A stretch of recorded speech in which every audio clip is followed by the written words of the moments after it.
We still do 7 NUFC Matters show a week for free. But if you want to help support NUFC Matters, then there are a few ways of doing it.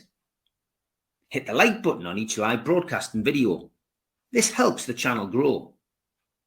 Hit the subscribe button and select the all notifications bell so you don't miss a single show. If you want to help us financially, then you can join the channel using this button with the membership starting at $1.99 a month. Or you can drop us a donation in the chat using a super sticker. We're also looking for sponsors. If you'd like your brand advertised on the flyers for the show and featured during the ad break, then email John at nufcmatters.com to arrange today.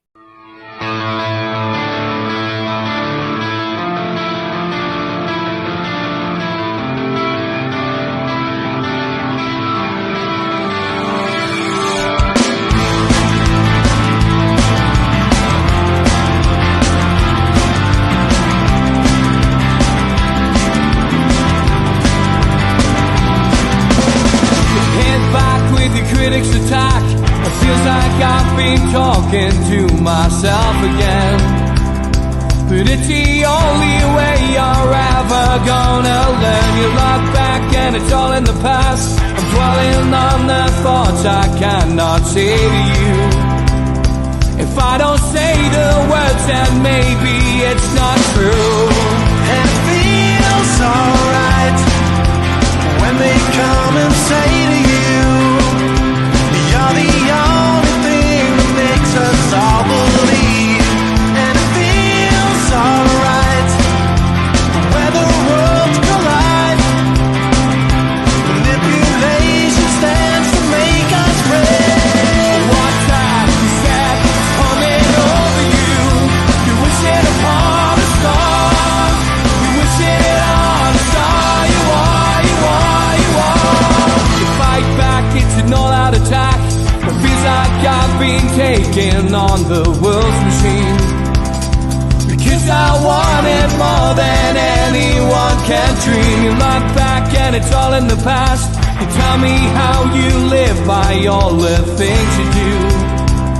Well, you can be yourself, but maybe I'm not you. And it feels alright when they come and say to you,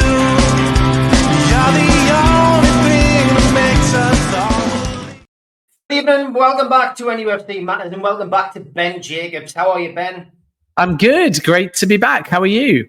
Very good, mate. Great to see you, as always. Slightly shorter show today, but Ben will be back on the show over the next couple of months as we build up to the transfer window and then go through the transfer window as Newcastle United supporters. But we did put a little calling card out for questions with this being a pre-record, and we weren't disappointed. Whether we get through all of these, Ben, we'll get through one. We'll probably get through one, yeah. But we'll go in the order that they came in. Steve, thank you for your question. He says, ask Ben, are you going to call out the Premier League about ATP and how they're holding clubs back, plural, with unlawful rules, Ben? I mean, what's your feeling on all of this? The Man City case is ongoing. Will be coming to an end, we'll imagine, before the end of the year. What's your feelings on this? And you know, how do you feel as a journalist about reporting this?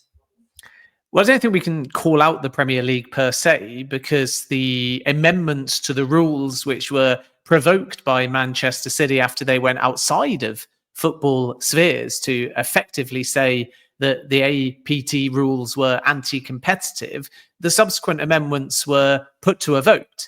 So once again, if people have got an issue with it, and we know that Newcastle were one of the 4 clubs that voted against the amendments to the rules, you have to start looking at the other clubs, because if this was only a Premier League problem, or only, as some love to allege, a Big Six type move, then you would have a clear pattern of voting.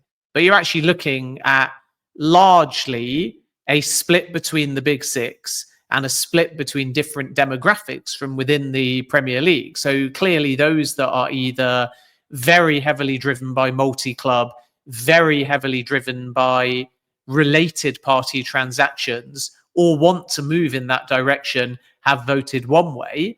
But you've got Liverpool, Manchester United, Arsenal and Chelsea that all said, okay, we're happy with these amendments. that the Premier League are putting forwards. And remember, one of the biggest changes in these amendments relate to shareholder loans. And that's not necessarily good news for Arsenal and Brighton, and yet they voted in favour. So I don't think that we can call out the Premier League. But what I do think, and we're talking specifically, by the way, to associated party transactions, we may come on to other Premier League type things where we can have a broader debate, including the 115 charges. But if we only look at associated party transactions, the interesting thing is, regardless of what the 16 voted for, and regardless of this 2/3 majority rule, or as Manchester City called it, tyranny, and Newcastle United may agree with that, there is a precedent now that an individual club, whatever the vote says, may just go back outside of the Premier League and football spheres and say, it doesn't matter what that vote means because we can take it to a European court of law and still win. So that's the most fascinating thing for me. Manchester City have not won their push to say you can't just shoehorn in new amendments because we need to debate them and look at them in more detail. But what's to say Man City won't now go outside of the Premier League again, start more legal action, which is costly for all of the clubs because they're the ones fronting the bill. And then regardless of these votes at AGMs and shareholder meetings, you're back where you started. So I think the door's open now for club-specific power to go outside of football spheres and try and change things. But if you're only looking at APT and you're only looking at that vote, it's not really fair, in my opinion, to say the Premier League this or the Premier League that, because the Premier League put their amendments, which they legally believe are now in keeping with European law, to all of the clubs. And if 16 of them vote for it, then to a degree, the 4 clubs, including Newcastle, that didn't, have to accept that this is not the Premier League. This is 16 of the Premier League clubs saying, with their legal majority within the Premier League's rules, they want the amendments. And as a consequence, the 4 clubs either have to now accept that, or they have to decide to go outside of Premier League and football spheres and see whether they can win another legal case. Okay, well, Paul West chipped in as well. He said Simon Jordan's finally come to accept the PSR and APT are there to stop Newcastle growing. Is Ben still sticking to his view that these rules were not put in to protect the Big Six? So are you sticking with your opinion? Yeah, I think so. And although it's quite clear that if we only go into associated party transactions, there was a reaction to the Newcastle United takeover. So nobody should be naive enough to say that the timing of APT coming in hasn't got a relation to Newcastle United's takeover, because of course the Premier League look at that, and despite these legally binding guarantees, they know the power of the Saudi state and PIF, even if you call them an independent entity, and they know the network, and they think, right, there is a fair chance that somebody related to PIF can help Newcastle United, and there's a fair chance that they're dealing with unlimited budget, and there needs to be a system for fair market valuation. So there's clearly a link with when the Premier League pushed APT, put it to a vote, and even now being catalysed by the Newcastle United takeover. And I don't think that that is any real secret. But just because something is catalysed by a takeover or a business coming into a football club, it doesn't mean that these rules are not still formulated for all of the clubs to provide fairness. And as I've already alluded to in my first answer, to look at APT as a reaction to keep Newcastle out of the Big Six fails to take into account that Man City, who are in the Big Six, and Newcastle are in the same boat. And then if you think about Big Six collectively, you have to look again at, like I said before with APT, how the clubs have voted. And you've got Newcastle and Man City on one side, and you've got Chelsea and Arsenal with their shareholder loans, and Liverpool and Manchester United on the other side. So there is no Big Six in terms of APT and how they voted. They've all got different opinions. So I think it's far too simplistic to presume that this is all about Newcastle when Man City are the team that took the legal action, or to think it's all about Big Six collectively doing things and protecting their position, because they've all voted completely differently regarding APT. So that is one separate thing, in my opinion, and should be segmented from all of the other aspects that people think are somehow pushing Newcastle down and promoting the Big Six. Now, regarding the PSR, I think it's very difficult to presume that these, again, are financial rules that somehow are detrimental to the smaller sides or the growing teams or the more ambitious sides like Newcastle, and are all there solely to, again, protect Big Six, because nobody really is in favor of PSR. It's expected to be scrapped and more aligned with UEFA's squad cost control measure.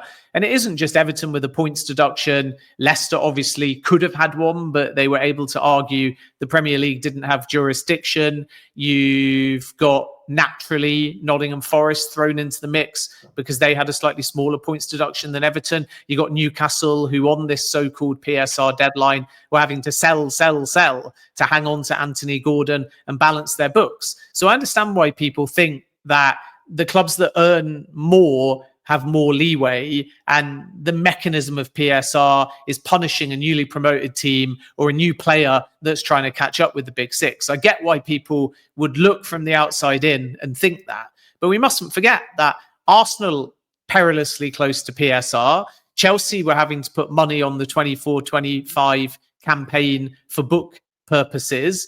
Liverpool were not able to just outright bid for Anthony Gordon and felt like they were a bit constrained by the finances and didn't want to spend big money on Jude Bellingham. Manchester United are right on the line, so Ruben Amorim is not necessarily going to have big budgets. So my opinion hasn't changed, not because I don't understand how every club that isn't in the Big Six feels like they can't catch up with the Big Six, but my viewpoint is similar, because I don't see many instances of Big Six benefit from PSR.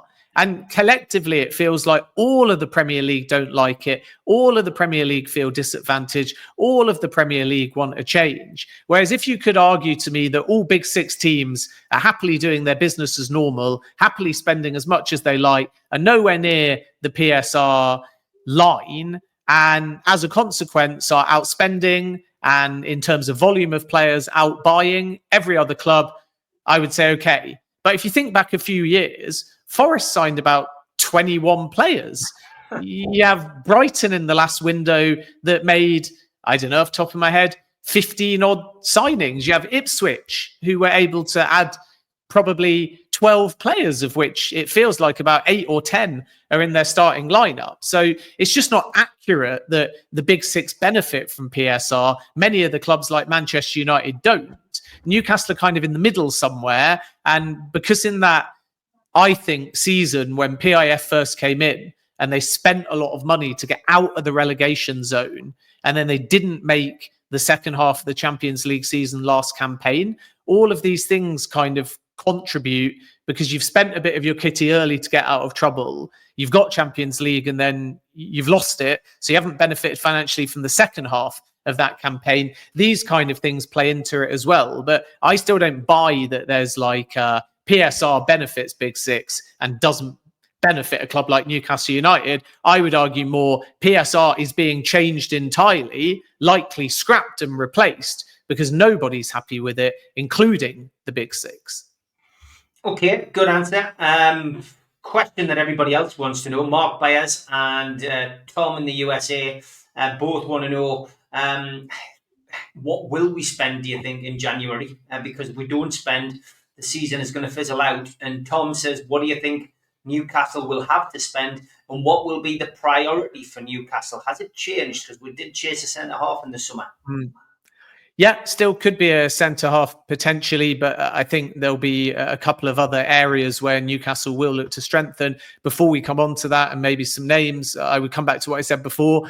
A common question to a journalist is always, what will my club spend? And it's not so much what will your club spend. What's more important to get your head around is what will be my club's net spend. And that's very significant for Newcastle in January, because this isn't a case of they can go out on day one and spend between, let's just call it 20 and 40 million. This is a case of Newcastle will facilitate outgoings, and if they bring in income, that will inform what they can or can't spend within reason, because you've still got the first half of the summer to balance the books, because we know that PSR is in play for this season. So the first point is not incomings and what Newcastle need, it's how do they get players out. And we come back to some of the usual suspects, for example, Callum Wilson. And even if they don't get, for example, mid-season fee that they're really looking for, you're getting a wage off the books. Miguel Almiron is another example as well. And then when I think about where Newcastle will strengthen, Lloyd Kelly's come in already at centre-back, and I think he's a fantastic signing and one that ultimately arrived on a budget. You get Botman back, Share's been outstanding too, so there might be scope to still bring in a centre-back.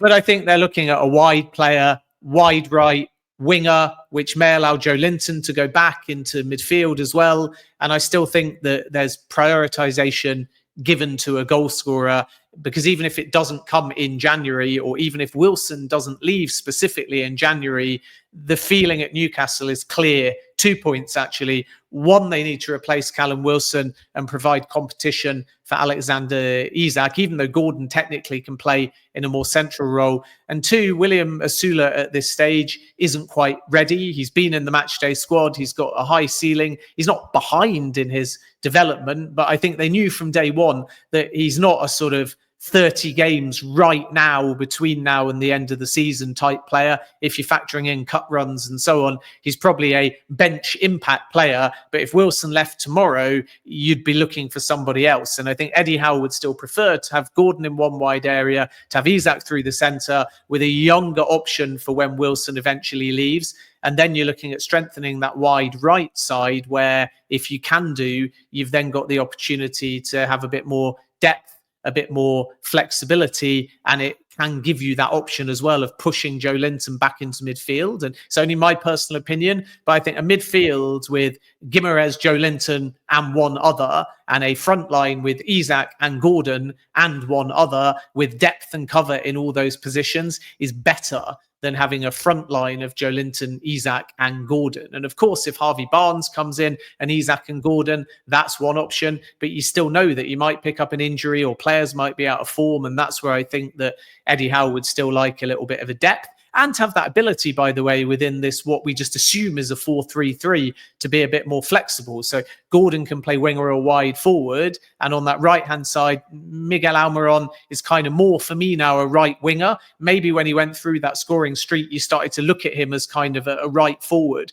But generally speaking, I think he's not got enough offensive output at this stage to be really called a right forward as opposed to a right winger. So as Howe looks at what he wants on that right-hand side and even the left-hand side, because Gordon's flexible, he'll probably actually not just want these sort of two type options, which we normally refer to in football. I think he'll also want to know that he's got enough there if he wants to play really wide with wingers, counter-attacking football on the road, that there's options there.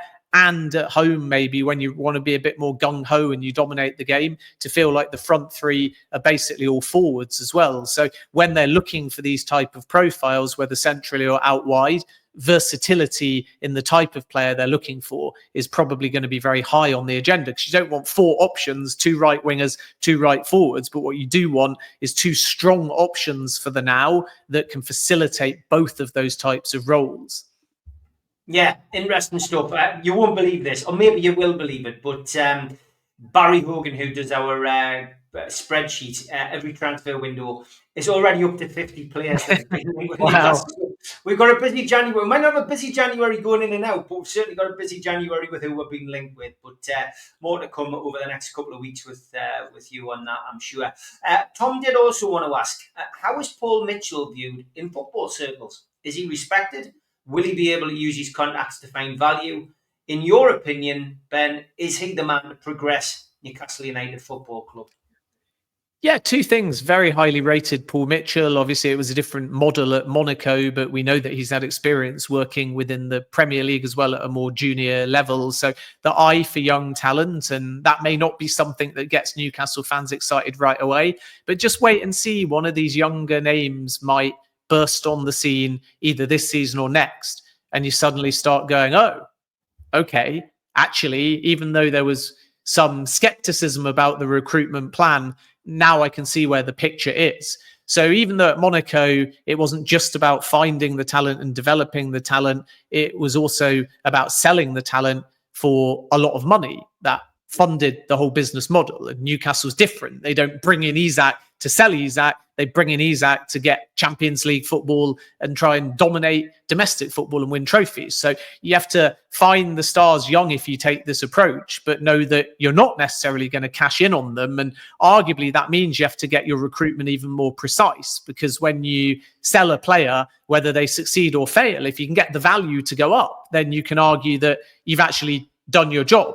So Chelsea is a good example, I suppose, of that. And I bring Chelsea in because the sporting director, co-sporting director, along with Paul Winstanley, is Lawrence Stewart. And Lawrence Stewart was working under Paul Mitchell at Monaco. So how Lawrence Stewart thinks and how Paul Mitchell thinks are very similar, but they're in different clubs. Chelsea can buy in bulk and they can kind of dine off the players that don't make it. Newcastle have to be a bit more economical and they don't have that multi-club model. So the pathways have to come either through loans or through development at St. James's Park. So when you buy young, you actually have to get more of a return. And there's probably more pressure on Mitchell at Newcastle because he can't just buy players that don't make it through to Newcastle and expect to then cash in on them. He has to have players for the future that can show quite early they can make cameos and impacts as well for the now. And that will take a little bit of getting used to, as will the transition from Dan Ashworth to Mitchell and building a relationship specifically with Eddie Howe. But the industry really rates Paul Mitchell, and you don't get linked with other top jobs as well, including, of course, Manchester United, and even at different parts. Maybe if we go back kind of 2 years, Chelsea. So the fact that you're at a big club at Monaco and you keep getting linked with these Premier League clubs tells you that his reputation is very strong, but he will have to adapt, because from the outside in, Newcastle looks very appealing. Amazing fan base, amazing history, amazing club, great stadium, Champions League football last season, top manager, brilliant first team squad. You take the job and then you're like, well, wait a minute, PIF can't yet flex their financial muscle because of the financial rules. We got to catch up with the big six and we got to get back into European football. Otherwise, financially, we might be at a bit of a disadvantage. So he can't do everything he wants overnight. And that's where patience is going to be needed. And the last point that I would make is don't just look at Mitchell as Mitchell or get sucked into this notion that things aren't perfect between Howe and Mitchell, because that relationship between manager and sporting director takes some time. Think of Mitchell as his network and the wider recruitment team, some of which have got continuity because they actually were working under Ashworth. So it's not all change overnight.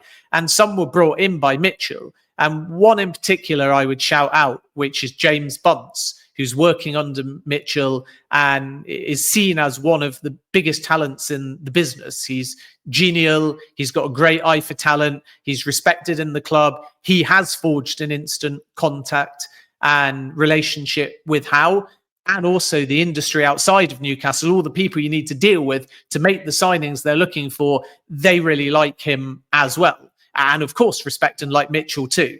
But Bunce has got a way of just helping, I think, with this transition from the Ashworth plan to the Mitchell one, because he has built those relationships. And one of the reasons why he's built those relationships is because he travelled with Newcastle all through pre-season. So when everyone was talking about, yikes, how are we going to meet the PSR deadline? How are we going to balance the books? How are we going to get the signings that we need? He was doing his job and all of that, but he was making sure that he travelled and he got a bit less sleep and he jumped on a few more planes to bond and to get to know the squad and be accountable and have FaceTime with everybody. So one of the keys, I think, to this recruitment model working is actually Bunce and his day-to-day relationship with everyone at Newcastle United. And then, of course, you've got Mitchell above him, and those two are used to working with each other as well. So it might not appear like it's a particularly fluid recruitment model at this point through a mixture of change and also Newcastle's finances. But I think once you get maybe to summer next year,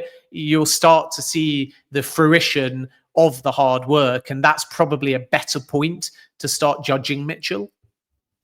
Okay, it's going to be an interesting January. As I said, it's not usually a busy month, but maybe at Newcastle there could be a few ins and outs. I've got to ask you, Barry Hogan did send us a message the other day, and eventually one of the local newspapers ran with a story about Sergio Ramos, 38 years of age, still looking to make a living playing football. Clearly thinks he's good enough still to do it. Said he'll take a knockdown in wages.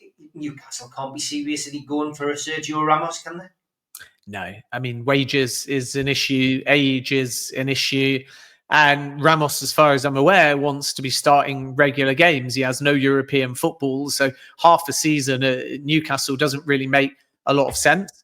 I think, and obviously we're going back now because it's not so possible. But when you had someone like Mats Hummels as a free agent, I could understand it a little bit more. But I'm not aware of any Newcastle approach for Sergio Ramos. And I also think from Ramos's point of view, in terms of where he wants to go next, because of his age and the fact that he may only have half a season, or let's just call it a season and a half, most being able to play somewhere, his preference is to also join a club that has Club World Cup football, so he can play in that tournament this summer, and that's also not Newcastle United.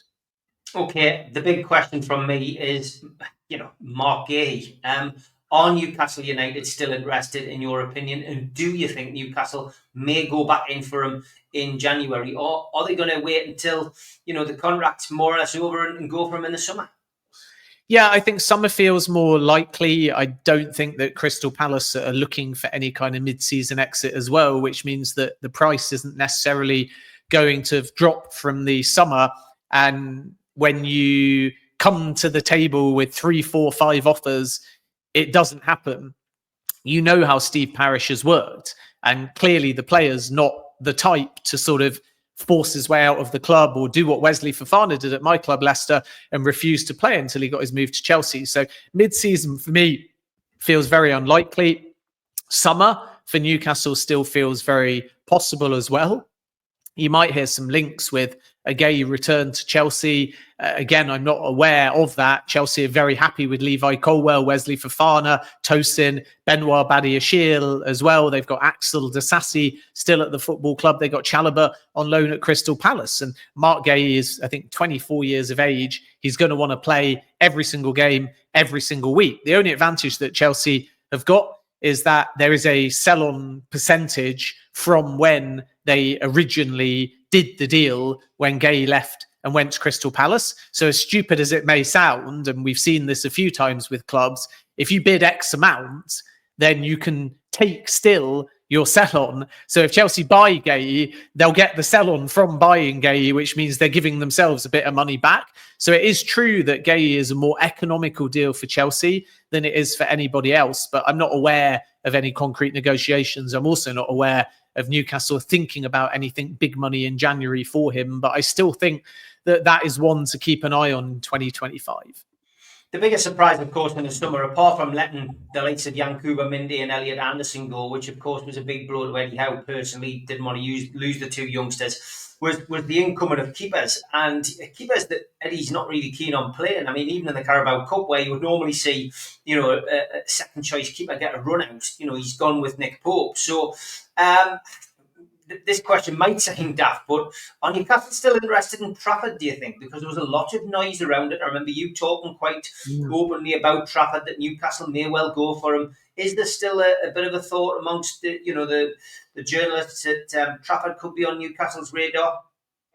Yeah, for now, it's a case of goalkeepers go. And then if more than one goalkeeper goes, you might get a situation where another comes in. But I come back to what I said before. I think when we were talking about Trafford and even earlier, Eddie Howe was always liked Martin Dubravka. He didn't want him to go on loan to Manchester United. He was delighted when he came back. So unless Dubravka specifically goes, then as long as Nick Pope is fit, you start to think anybody else really coming in is going to be down in the pecking order. And you have to kind of be extreme about it and maybe either go for an out-and-out number one. I'm not sure that's Trafford, certainly not if Pope is still at the club. Or you have to go young and have somebody that might bide their time. And then you have to look at Odysseus or any other goalkeeper that's part of the senior squad. Mark Gillespie, I suppose, is another example, he's been at Newcastle since 2020 and we barely speak about him, and these guys are not getting opportunities. So Trafford to me doesn't seem like a great fit. The only thing with Trafford is he prepared to say, and this is probably the only caveat to my point, that Dubravka's getting on a bit, Pope is getting on a bit. So even if you came in at Newcastle mid-season or summer and didn't play that much for a year, you can bet your bottom dollar that by, let's just call it for the sake of it, 25, 26 or 26, 27, there will be a transition where a younger number one starts to come in. But at the moment, if you're Trafford and you come to Newcastle, you might have to wait it out for 12 to 18 months before you start to get a meaningful opportunity. I'm not sure that that's what he's thinking. But the other thing with Trafford is it might be taken out of Newcastle's hands anyway, because there is a distinct possibility that Tottenham come in for Trafford with a view to getting him short-term game time because of Vicario's injury. And of course, that will be a much riskier move in many ways, because you get the instant game time and then Vicario comes back and you're almost certainly not going to get that much game time. But of course, Tottenham have got European football, so that might allow Ange Postecoglou to rotate his goalkeepers a little bit. But I think with the time we're recording, there's more substance behind Tottenham potentially trying for Trafford than Newcastle coming back in for Trafford at this stage, at least as far as January is concerned. Okay, last question, because slightly shorter show, but as I say, Ben is back on the platform and will be for the next couple of months. Hopefully, we'll try and do a regular weekly show around our busy schedules. But where do you see Newcastle season ending then, Ben? We talked at the start of the season about it being a big season for him and Eddie Howe. We talked about Eddie Howe maybe he's going to the England job. Well, he's still here. Carabao Cup, do you think? Is that our best option of putting some silverware finally in the cabinet? It's a weird one, isn't it? Because if we were doing this show after the win at Forest, then we'd have been saying they're odds on to beat West Ham. And then you're thinking to yourself, beat Chelsea and get through to the quarterfinals of a cup. Beat Arsenal, flagship victory, keep a clean sheet, win away at Forest. And then if you beat West Ham, the way the table is, because it's so tight, Newcastle United would be on 21 points. They would only be 1 point off third place Chelsea. They'd only be 2 points off second place Man City. And if you'd said that at the beginning of the season, that Newcastle United, regardless of specific league position, would have played 12 games and be 2 points off Man City, then everybody would have been really happy. But the West Ham loss, and by the way, West Ham were excellent. Their game management, the manner in which they were positive and took their chance in front of goals. So we should take nothing away from that. It was a big, big win for West Ham. But that home loss is just highly frustrating, because it just sort of exposes Newcastle's inconsistency. And it's another phase of the season where we've seen it. You know, I think back to probably Newcastle getting a result against Southampton with 10 men and then going away and getting a point at Bournemouth. Not brilliant, but not bad. And then I think they beat Forest in the League Cup and they beat Spurs at home and they won away at Wolves. And you think, awesome. And then they go and lose away at Fulham and they're poor. Then you get a point against Man City and then they can only draw and not score away at Everton. And then they lose at home to Brighton. And you think, here we go again. It's another false dawn. And then, of course, Chelsea beat them and everyone's thinking, uh-oh, we're mid-table mediocrity. But it picks up again. And then suddenly it all ends with a loss to West Ham. So they've got to find a way of scoring a few more goals at home in particular. I think people are not coming to St. James's Park and feeling like they're going to get dominated. I like them away from home, but at home, they're a bit too inconsistent. So that needs fixing. That's number one. And number two is that they've got to find a way of just capitalizing on these mini runs of form and winning the kind of games you expect them to win. Because right now, I would sort of almost predict, as ridiculous as it sounds, that you go and lose away at Palace because that's the kind of form they're in, and then beat Liverpool at home and then lose away at Brentford. Obviously, you lose at home to Leicester because that's the hardest game of the season, but you know what I mean. It's just all a bit hit and miss. But this run of fixtures, Palace, take Newcastle's game against Liverpool out, Brentford, Leicester, Ipswich, heading into the festive period, they're all, apart from home to Liverpool, very winnable games. So go on a run, and then you enter the festive period probably top 6 or better. So my feeling is still Newcastle will get some kind of European football, but I'm not quite seeing enough evidence yet that they're contenders for top 4. Great stuff. Great to have you back, Ben. Look forward to speaking to you hopefully next week. Take care, mate. Thanks for coming on. All the best. Look forward to it. Take care. A big thanks to all our sponsors, Skips and Bins. You can find them at their website, skipsandbins.com. Say hello to low-cost waste disposal with pay-as-you-go and contract waste management. Thanks to Mr. Vicky's Sauces, handmade in Cumbria. Their website is mrvickies.co.uk. Email them info@mrvickies.co.uk or telephone 01768 210 102. Thanks to our fanzine sponsor, United Group Travel. Congratulations to them on their Travel and Tourism Award 2024. 2-crew driver and courier, local family company, 3-star plus quality hotels, no interchanges. All excursions included. Find them at their website www.unitedgrouptravel.com. Email beverly.ugtl@gmail.com. Telephone 01670 632 460 or mobile 0791 666 4174. Just £30 per person deposit. There are no strangers on our tours, just friends you haven't met yet. Thanks to Media Arts for all the help with the technical side of things. And don't forget, we are also available as a podcast on iTunes and Spotify and other podcast providers.